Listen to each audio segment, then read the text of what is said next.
कश्मीरी तेरी शान पे सदके कोई धन है क्या तेरी धूल से बढ़ के तेरी धूप से रोशन तेरी हवा पे जिंदा तू बाग है मेरा मैं तेरा परिंदा है अर्ज़े दीवार। एंड मैं मौजूद हूँ उस वक्त पिशावर एयरपोर्ट पे और आपको एक डबिंग जो कस्टम ऑफिसर है उनसे मिलवाने जा रहा हूँ। उनका नाम है कशमाला तहसीन खान, डीए खान से बिलोंग करती हैं और तकरीबन साल हो गए उन्होंने पाकिस्तान कस्टम को ज्वाइन किया। स्पेशली यहाँ पे इनके 3-4 महीने हुए हैं और उन 3-4 महीनों में इन्होंने 80+ केसेस किए हैं जो काफ़ी बड़े केसेस हैं।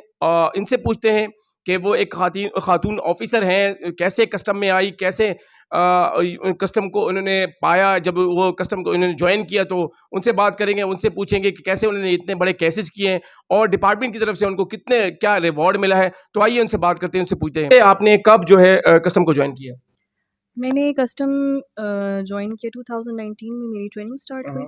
2021 में मेरी ट्रेनिंग ख़त्म हुई और मेरी पहली पोस्टिंग मुझे अप्रैल 2021 में इस्लामाबाद में मिली। पाकिस्तान कस्टम को एज ए खातून ऑफिसर एक बहुत ही डिसिप्लिन्ड और बहुत ही रिवॉर्डिंग सर्विस है फॉर अ फीमेल स्पेसिफिकली।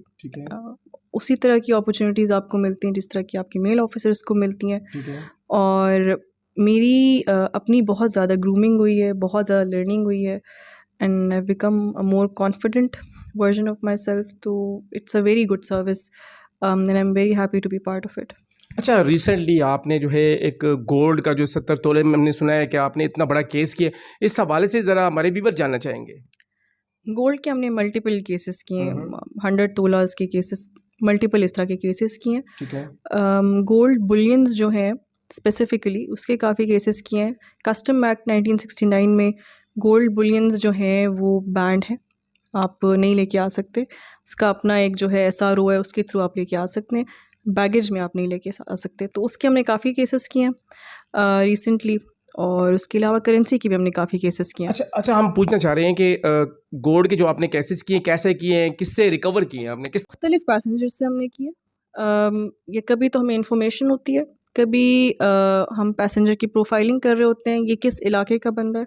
कुछ स्पेसिफिक इलाके हैं जहाँ पे ज़्यादा गोल्ड की स्मगलिंग ज़्यादा हो रही है, तो हम उसकी प्रोफाइलिंग करके आइडेंटिफाई करते हैं कि प्रॉब्ली इसके पास गोल्ड होगा। फिर हमारे पास स्कैनर्स हैं, हम उसके थ्रू आइडेंटिफाई कर लेते हैं। उन्होंने डिफरेंट तरीके की कंसीलमेंट्स की होती हैं, उसको छुपाया होता है, कभी उसको किसी क्रीम मॉइस्चराइज़र के डब्बे में छुपाया होता है, कभी उसको बहुत ज़्यादा लेयर्स में पैक किया होता है, कभी वो उनकी क्लोथिंग आइटम में से निकलते हैं, बॉडी सर्च के थ्रू निकालना पड़ता है, कभी वो शूज़ में होता है। डिफरेंट मोड्स ऑफ कंसीलमेंट होते हैं जो केस टू केस वेरी करता है। अच्छा, कैसे ये लोग जो हैं, कोई पैसेंजर जो है इतने मतलब इतना बड़ा इतने तोले सोना लेके आ जाते हैं? अक्सर इनमें से अपना नहीं होता इनका। यहाँ पे बहुत ज़्यादा ऐसे एयरपोर्ट पे जो मैंने चीज़ ऑब्ज़र्व की वो हर एयरपोर्ट पे होती होगी। इस एयरपोर्ट पे मैंने क्योंकि काम किया तो मुझे पता है कि केपिया फिनोमेना है कि दुबई एयरपोर्ट हो गया, कोई और एयरपोर्ट हो गया, उस पे कोई XYZ पैसेंजर को टिकट ले देता है और उससे सिर्फ कहता है कि तुम्हें टिकट चाहिए, मैं टिकट दे दूँगा। This is the thing that you have to transport and give it to XYZ person on the destination airport. कि वो कोई बंदा आएगा, आपसे ये चीज़ ले लेगा, आपने सिर्फ उसको हैंड ओवर करना है। तो अक्सर ओनर्स खुद ये चीज़ नहीं लेके आ रहे होते हैं, ये रूटीन में चीज़ करोड़ों आती है और मालियत ये की जो करेंसी KPIs के पकड़ी थ्रू है होता है। रियाल, सऊदी रियाल के हवाले से, वो भी ज़रा हमारे व्यूअर जानना चाहेंगे। अभी रिसेंटली हमने लास्ट वीक केस किया है अबाउट 4 लाख सऊदी रियाल्स का, that is about $100,000 plus US dollars. उसको हमने केस क्यों किया, क्योंकि स्टेट बैंक की रेगुलेशन है कि आप $5,000 पर विज़िट फॉर एन एडल्ट, उससे ज़्यादा आप नहीं लेके जा सकते। तो उससे ज़्यादा अगर कोई लेके जाता है तो वो फिर उसका हम फिर केस करते हैं, उसको हम दैट इज़ नॉट अलाउड। ये जो स्पेसिफिक केस था इसमें हमारे पास इन्फॉर्मेशन थी कि अटेम्प्ट की जाएगी और we were following the person and फिर हमने उसका केस किया हमने। अच्छा, इतनी बड़ी मतलब करेंसी कवर की है और इसके फिर डिपार्टमेंट ने आपको क्या रिवॉर्ड दिया है? डिपार्टमेंट हमारा जो है मुझे काफ़ी अप्रिसिएशन मिली, मुझे इंटरनेशनल कस्टम्स डे पे भी अप्रिशिएट किया गया, मुझे सर्टिफिकेट उसका दिया गया from chief collector office.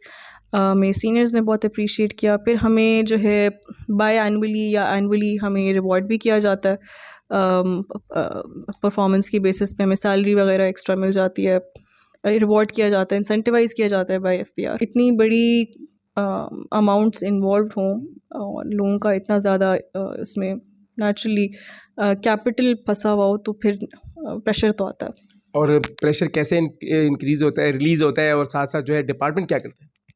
I am very lucky in this sense कि my seniors are very supportive, तो मुझे प्रेशर डायरेक्टली मेरे पर बहुत कम आता है, सीनियर्स सस्टेन कर जाते हैं।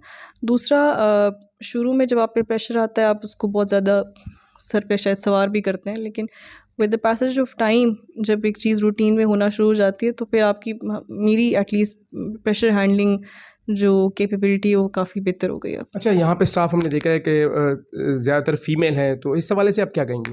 नहीं, स्टाफ मेल भी है, फीमेल भी है। मैंने साथ ऑफिस में यहाँ पे फीमेल स्टाफ रखा हुआ है। यहाँ की बात कर रहा हूँ। हाँ जी, फीमेल सिपाहीज़ रखे हुए हैं। कस्टम्स में पिछले कुछ बैचेस से सिपाहीज़ मेल और फीमेल दोनों आ रहे हैं।